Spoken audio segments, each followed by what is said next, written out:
Ngayon na lang ulit ako nakapag-long run mula nung nag-marathon ako.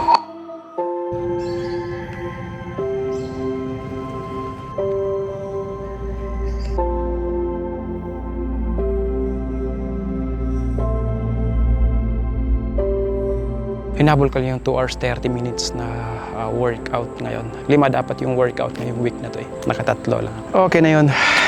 Sabi ko nga last December 27 din eh. Next year, sana makayanan ko yung ginagawa niyo. Kahit hindi yung sa bilis ng takbo. Kahit doon lang sa part ng pagiging consistent sa takbo ba.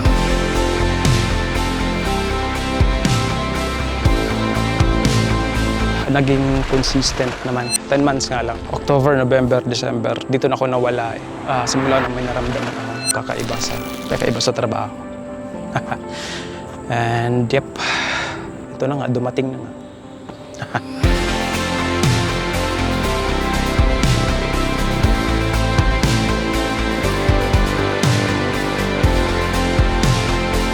Sana next year mag-land ulit sa maayos na trabaho para meron pa naman sa ngayon kahit papaano. Para hindi gaano nakaka-stress tumakbo ba.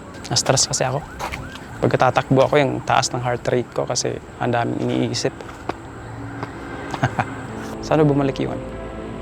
Pagiging consistent ko sa takbo.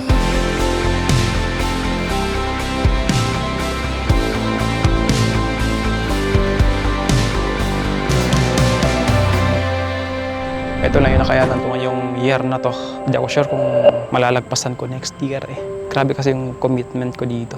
Baka yun din yung dahilan kaya nag-suffer yung trabaho ko.